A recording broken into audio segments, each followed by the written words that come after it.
In today's training, you'll walk away with understanding why most training fails, the breakthrough that makes training consistent and accountable, how our documentation, tools, and process supports standard operating procedures, promotions, and possibly even terminations. We'll do a live exercise where you'll create a standard operating procedure. How many of you have ever had that moment where you think, wait, did I already tell this employee that? Or was it someone else last week? That is a constant second guessing that was a small part of the mental load that piled up when my employee training wasn't documented. It was heavy and it grew with each new hire that I brought on. And full transparency here, I want to be upfront with you. Later on, I'll share a way to keep working with me if you want to. And for those who decide to take that step, I've got a thank you bonus, a 15% off coupon for my standard implementation coaching support package. But whether you take that or not, you'll leave here today with some tools you can put into action right away. To give you a little background, back in the day, trainees would tell me things like, you didn't tell me that, or no one told me to do it that way. Some employees had genuinely forgotten. Some of them probably never even got the information. And one sharp cookie figured out she could use that line as a crutch. And every time she didn't want to do something or she didn't do something right, she'd say nobody told her that. And the truth was, my mind was overloaded with family issues, and I couldn't prove otherwise. I was second guessing myself, repeating and trying to remember, who did I tell what? My confidence just crumbled, and the mental load kept piling up. So when I built a system, one that took the chaos out of my head and put it on paper, something shifted.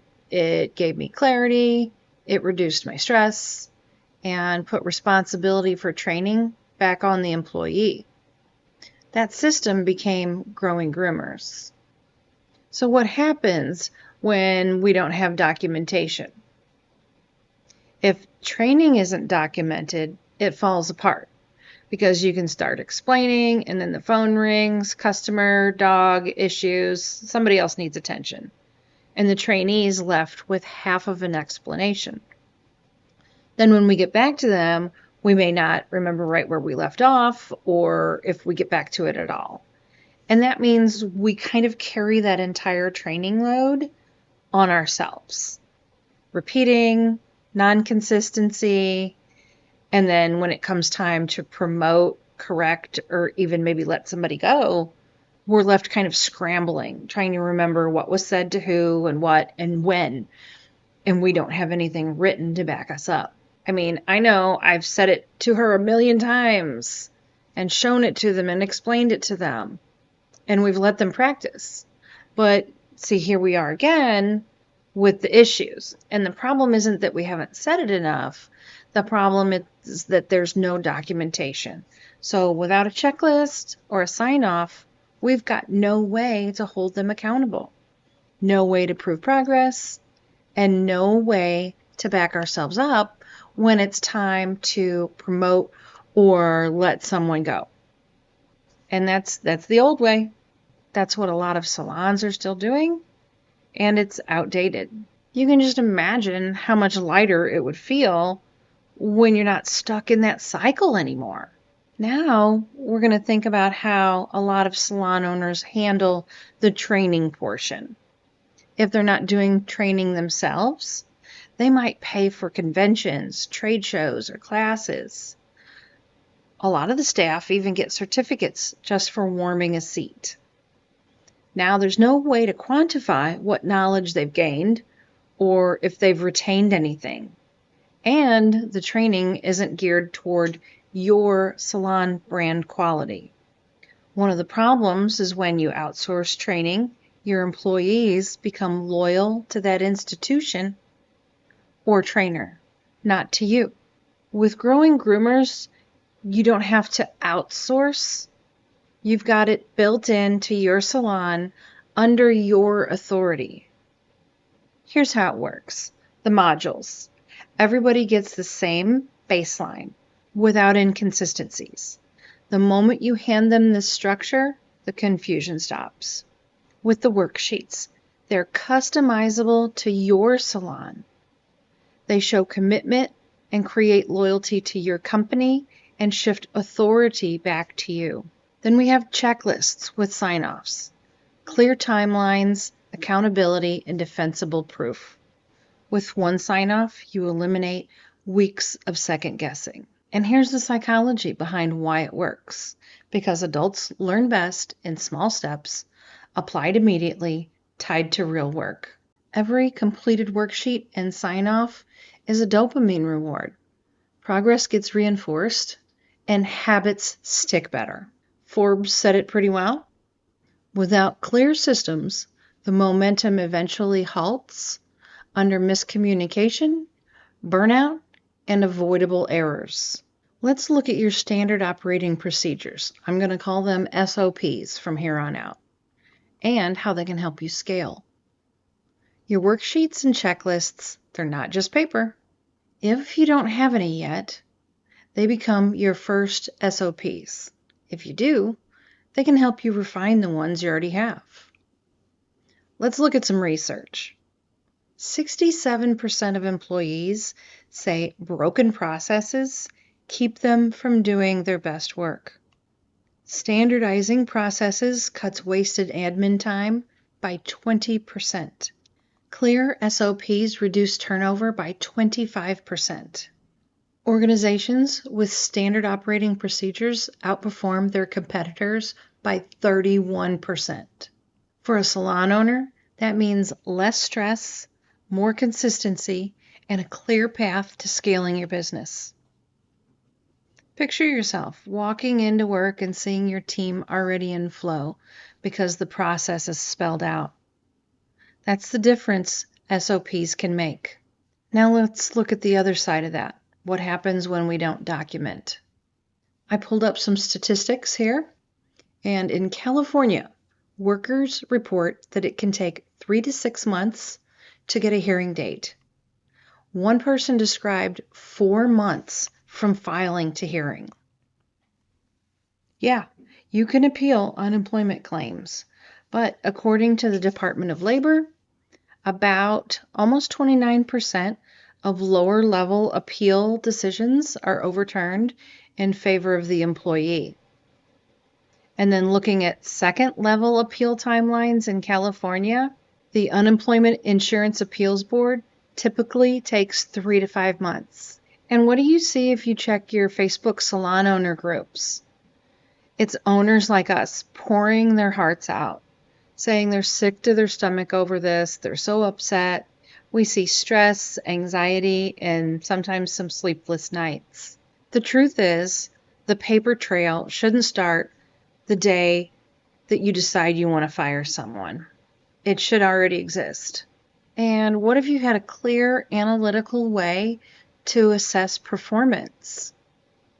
That's what my checklists and assessments do for you. They give you a structured, defensible way to measure progress. So here's how you can get started today, if you'd like.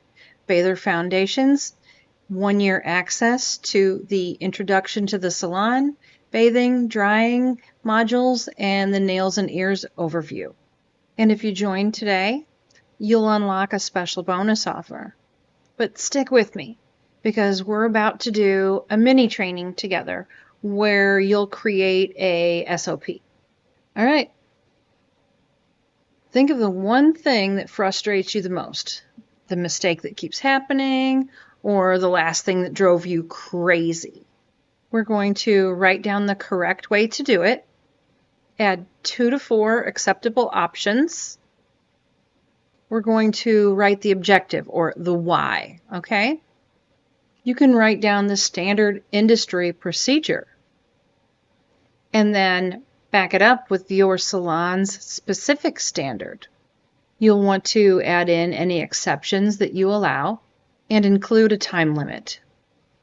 Next, we'll look at consequences if it's not done. Now, these consequences might include retraining, probation, demotion, or loss of privileges because company policy isn't negotiable.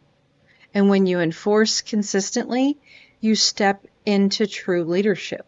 My most recent issue for me was an employee at the advanced bather brusher training level who gave a dog a perimeter trim, even though it wasn't on the ticket and the pet had never received one before. That showed me that I needed to be crystal clear in my worksheet, okay? So now we have listed perimeter trims are only performed when they're written on a ticket or when a higher level employee instructs you to. What had happened was I had her practicing perimeter or silhouette trims on haircut dogs that were just in for a bath and brush.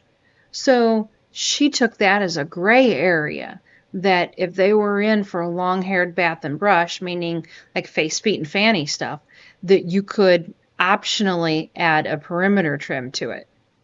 Well, that's the difference between adding a gentle light perimeter trim to a doodle with that regularly gets haircuts compared to an Australian Shepherd who had never had one.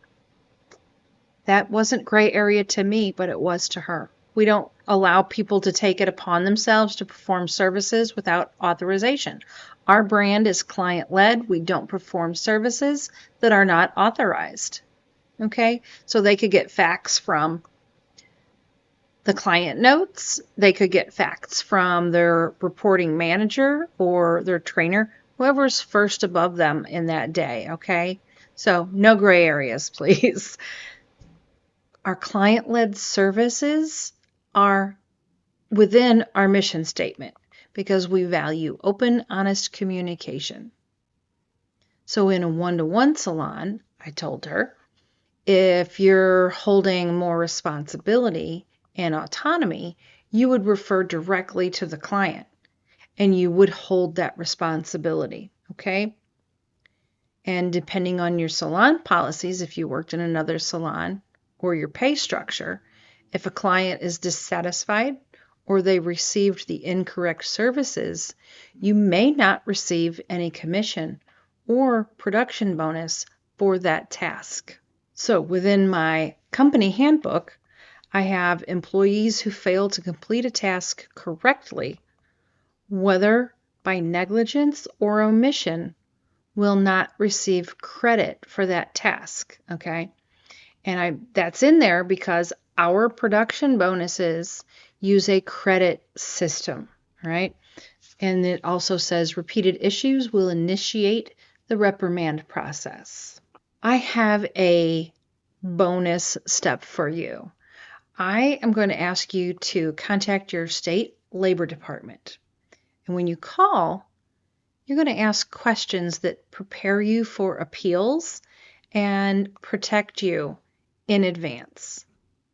So you can ask things like, what documentation should you keep to show you've retrained an employee before termination?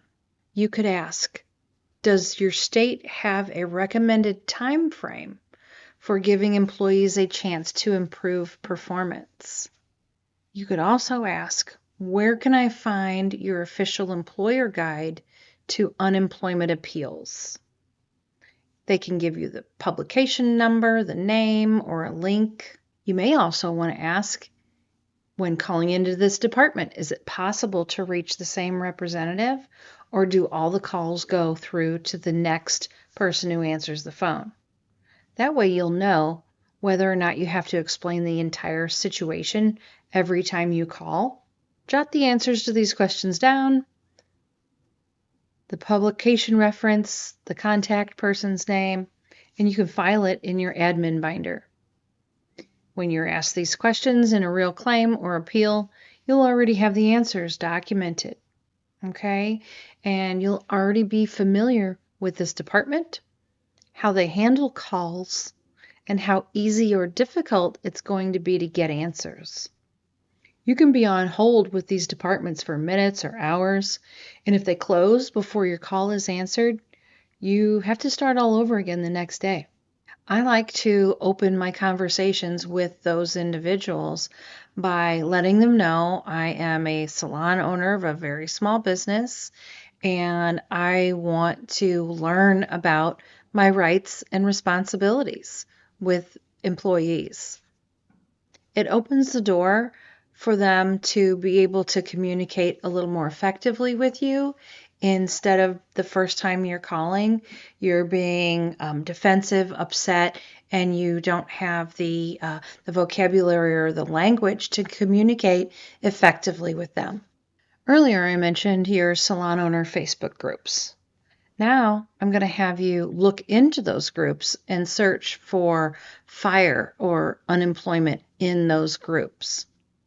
Get in there and look at those posts and see through the lens of what we just did. Almost all of those struggles can be solved with documentation, and being forewarned is being forearmed. Yeah, some of the documentation needs to be in the hiring or in the onboarding paperwork or in the handbook policies.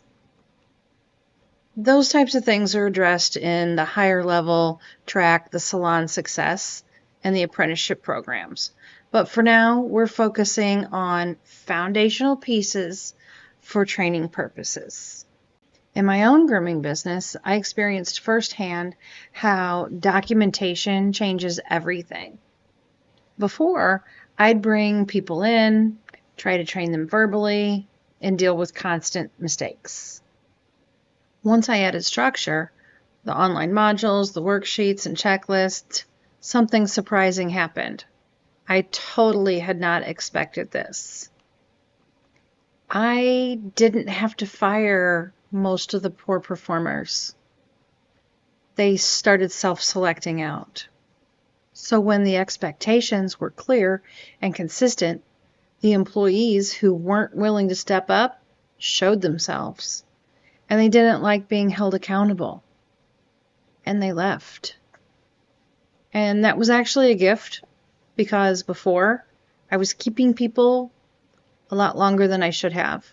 I hadn't learned how to hire properly, and I was trying to crap fit people into roles. The structure exposed who was serious and who wasn't. That's what documentation does. It protects you, it strengthens your team, and it clears out the weak links without you having to chase them. Why? Because people could see we had a professional system. It made the job feel serious, and it set expectations clearly from day one. And if my story isn't enough, that Forbes article backed it up. Without clear systems, the momentum eventually halts under miscommunication, burnout, and avoidable errors.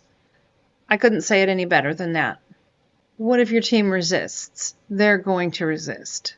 Engagement without accountability creates entitlement. We see that in our industry. Compliance is not negotiable. So what I'm saying is when documentation is delivered and enforced with consistency and confidence, your team adapts or self-selects out. And what if you don't have time? I don't think you have time not to. Every time you stop what you're doing to fix a mistake, you're adding layers of mental load. You have to remember where the employee left off, backtrack through the work, fix it, then try to get back to your own job, which you won't do as well as you had been because your focus could be shot. And sometimes it's too late.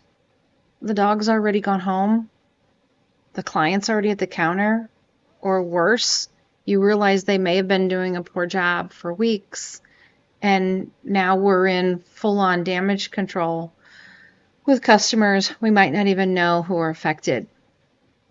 That's a brutal cycle. The documentation helps break it because you catch mistakes early and you hold people accountable before it becomes an entire disaster.